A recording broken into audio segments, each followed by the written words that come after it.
บักนี่กระโจนพี่น้องปากเว้าจะปฏิวัติจังสั้นปฏิวัติจังซี่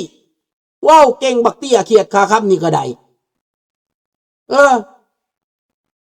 บักก่อนบักเตี้ยเขียดขาครับคนก่อนก็คือกันค่ายาเสพติดอันนั้นก็ได้มีแต่ผู้คักพวกนี้นะ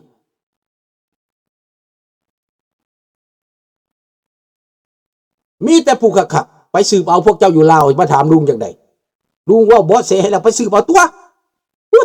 พวกเจ้านี่ก็ได้เนาะดังเนื่อนในเมื่อเป็นเส้นนั่นแล้วพี่น้องเอ๋ย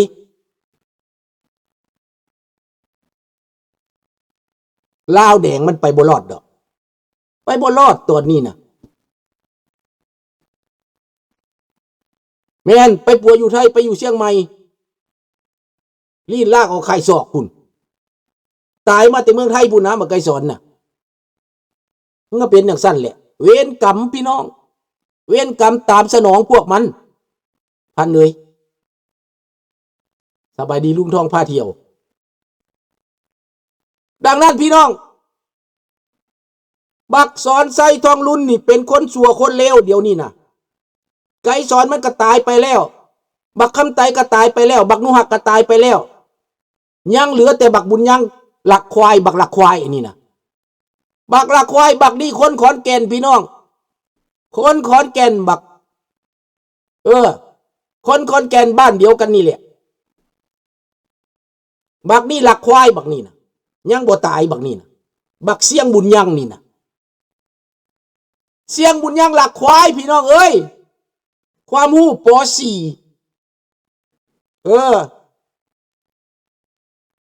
เห็นบ่ล่ะบักจุมมะลีกับป.4พี่น้องมีแต่ป.4พอมีความรู้เนี่ยแต่ไกรสอนนี่มีความรู้น้อยหนึ่งเฮียนอยู่ฮานอยพี่น้องบักโฮจิมินห์เอามันไปเฮียนอยู่ฮานอยมันจบไฮสคูลบักไกรสอนจบไฮสคูลเสียงบักได้ก็เสียงโกเล่นั่นแหละสิไปเข้าโกเล่อยู่เมืองฝรั่งมันบ่ไปมันกระตูนเข้าป่าไปรับใช้โฮจิมินห์เพราะโฮจิมินห์มาจากฮานอยแล้วมาจากฝรั่งแล้วนี่ดังนั้นคนพวกนี้เฮาไล่เบิดบักสมานวิทยาเกตกับแก้วทาบ่อหนองคายพี่น้องตามเขตแม่น้ำโขงตามชายแดนนี่พวกแก้วเหล่านี้อาศัยอยู่ในประเทศไทยแล้วมาเคลื่อนไหวในประเทศลาวและยึดเอาประเทศลาวตามความคิดของบางคนก็อยากให้ประเทศลาวนี่กลับไปเป็นหัวเมืองขึ้นอีกนี่มันเป็นแบบนี้สาธุเวรกรรมใครทำอะไรไว้ขอให้เวรกรรมนั่นตามสนองนะครับบักแก้วไกรสอนบักแก้วนูหักบักแก้วศรีสมานวิทยากิจบักบุญยังหลักควายบักไกรสอนบักแก้วหัวขอดบักเงียนท่ายาน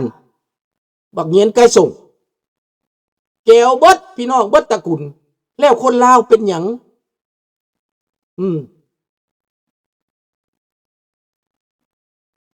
นั่นแหละบักเตี้ยว่าหองนั่นแหละแล้วก็บักนายคู่อันอีกผู้หนึ่งบักเขียดคาค่ำมันน่ะบักหน้ากับฆ่ายาเบิดทุกคนแม่นคนสัวเบิดพี่น้องคนดีมันเอาไปฆ่าทองสุกสายสังคีละจะมีคำผุยสมบัติสมพรมันฆ่าทิมเบิดพวกนี้น่ะ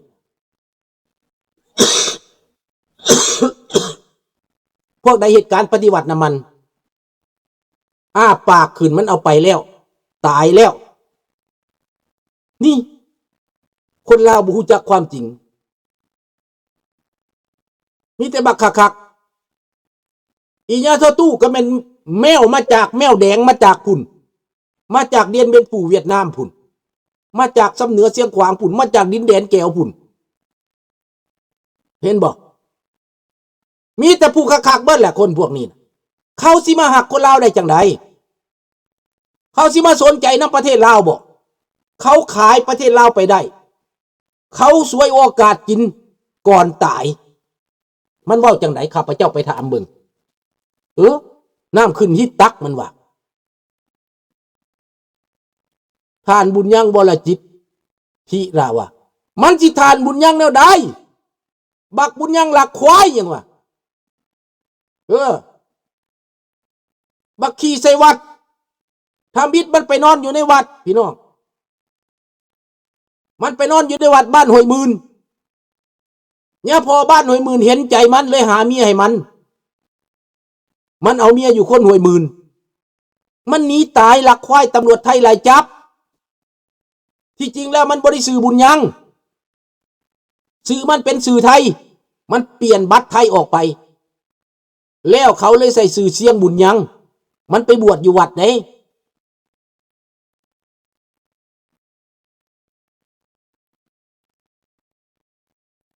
นั่นแหละมันเป็นแบบนั้นเบิดพี่น้องคนลาวเขาต้องสอดส่องดูแลรับรู้ความจริงคนพวกนี้บ่สามารถให้ความสุขบ่สามารถให้ความห่มเย็นเป็นสุขกับประเทศชาติไว้ได้พระเจ้าแผ่นดินลาวเพิ่นเห็นคนลาวเพิ่นบ่เก็บภาษีประชาชนอยู่เย็นเป็นสุขย้อนว่าบ่เก็บภาษีได้เงินจากต่างประเทศมาอยู่เศษมาเพิ่นก็ให้ไปสร้างโรงเรียนโรงหมอการศึกษาได้เรียนฟรีส่งไปเรียนต่างประเทศมีความรู้ความรักถามยาลุงโพไหมยาลุงโพได้เรียนหนังสือไปเรียนเมืองฝรั่งไปเรียนต่างประเทศมาหลายคนเห็นบ่รัฐบาลส่งไปเรียนมีความรู้ความรักแต่ว่าแก้วมันบ่สนมันบ่ให้คนลาวมีเดี๋ยวนี้ยุบโรงเรียนนายครูก็ยุบไปดงโดกบ่มีคนไปเรียนโรงเรียนนี่หยังก็บ่มีคนไปเรียนการศึกษาน่ะมืดดำด้อยต้อยลงตกต่ำลงพี่น้องแม่แล้วตำรวจไล่จับอยู่ไทยหนีไปอยู่เมืองลาวได้เป็นรัฐมนตรีได้เป็นรัฐบาลนี่อันนี้แหละพี่น้องแล้วพี่น้องคนไทยคิดยังไงเรื่องจังซี่เนี่ยมันอับอายที่สุดอับอายไปพูดไปทางไหนรู้จักไปทางไหนอายถึงที่นั่นใครจะไปร่วมมือใครจะไปร่วมสังสรรค์กับโจรใครจะไปบอกว่าโจรถูกต้องโจรดีไม่อายประชาชนบ้างเหรอนี่ไม่อายฟ้าอายดินบ้างเหรอคิดเอาให้คิดเอาพี่น้องอ่านเอาเบิ่งเอาใส่ปัญญาใส่สตาใส่ความคิดใส่สติคนเราบ่ได้เป็นควายตัวควายมันกินหญ้ามันยังหูความอันนี้คน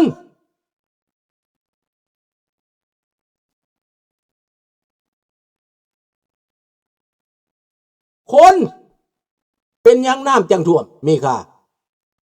บักจีนมันจะปล่อยน้ำย่ำได้มันก็ปล่อยเขื่อนสามผาปล่อยลงมาแล้วน้ำท่วมย่ำได้กระท่วมย่ำแรงกระท่วมเดือน4เดือน5กระท่วมน้ำบ่เคยมีธรรมชาติของแม่น้ำโขงคนอยู่มาตั้ง100 ปีพันปีน้ำท่วมก็มีแค่เดือน9เดือน10นะน้ำท่วมแค่นั้นตามธรรมชาติมันน้ำก็ไหลลงดีผีปกติสบายดีเท่าวิลาไซแต่ทุกวันนี้อยากท่วมยามใดก็ท่วมได้ขึ้นกับเทวดาจีนกำหนดชะตากรรมของชาวลุ่มแม่น้ำโขงคนลาวคนไทยทุกวันนี้จะทุกข์จะยากจะลำบากเทวดาจีนกำหนดคนที่นิยมจีนนั้นเป็นคนที่ไม่ดีถ้าจีนอยู่แผ่นดินของจีนเราก็ไม่ได้เกลียดไม่ได้ชังอะไรแต่ทุกวันนี้ความเดือดร้อนความเจ็บปวดความแตกแยกความอับประโยชน์มาจากจีนแผ่นดินใหญ่ทั้งนั้นมาจากเวียดนามทั้งนั้นมาจากคนเลวทั้งนั้นใครทำเลวใครทำชั่วขอให้มันจิบหายวายวอดนะใครคิดไม่ดีใครคิดไม่ชื่อ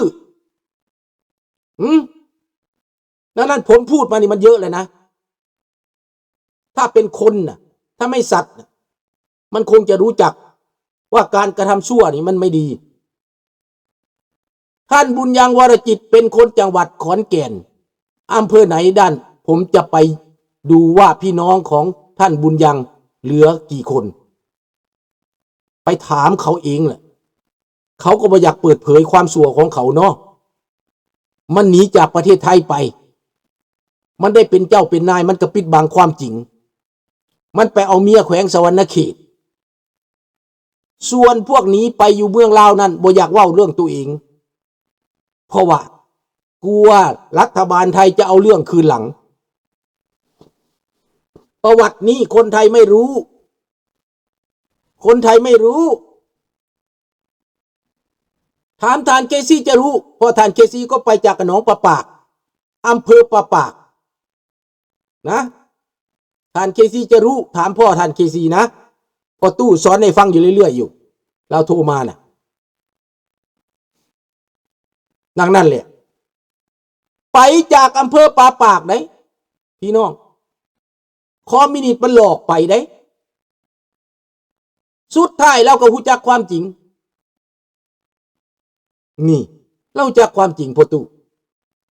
เราจะเข้าทหารกองทัพลาวได้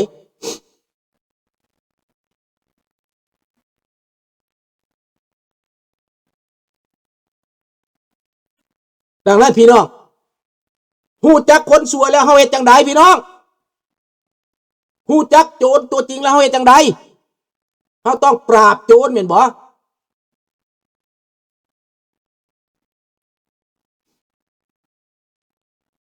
บักแมวยางดาวแม่นนายพลวังเปล่าสูบเลี้ยงพี่น้องบักแมวยางดาวบักนี่ครับปีซีกะบาลบักนี่ก็ได้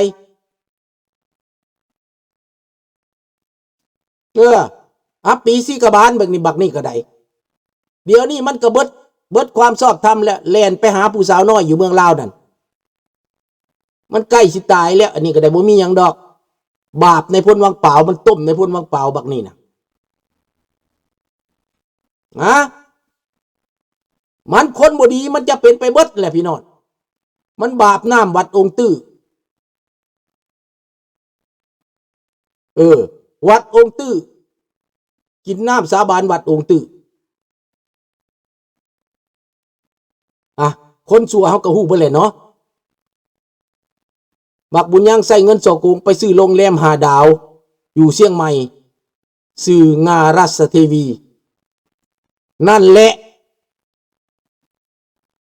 พวกโจรพวกนี้นะบักบุญยังมันก็ใส่พี่น้องมันหั่นแหละใส่เส้นสายแหละแบบเดียวกับบักหนูหักนั่นแหละพวกนี้นะเฮาฮู้จักมันเบิดแล้วฮู้จักมันเบิดแล้วบักบุญยังใส่เงินสอโกงชาติไปซื้อโรงแรม5 ดาวอยู่เชียงใหม่ซื้องาราชเทวีไปเบิ่งเอาพวกเจ้าอย่าลุงโพเปิดเผยความจริงเลยเด้อเปิดเผยความจริงแล้วใกล้จะเปิดออกมาเบิดแหละเปิดออกมาเบิด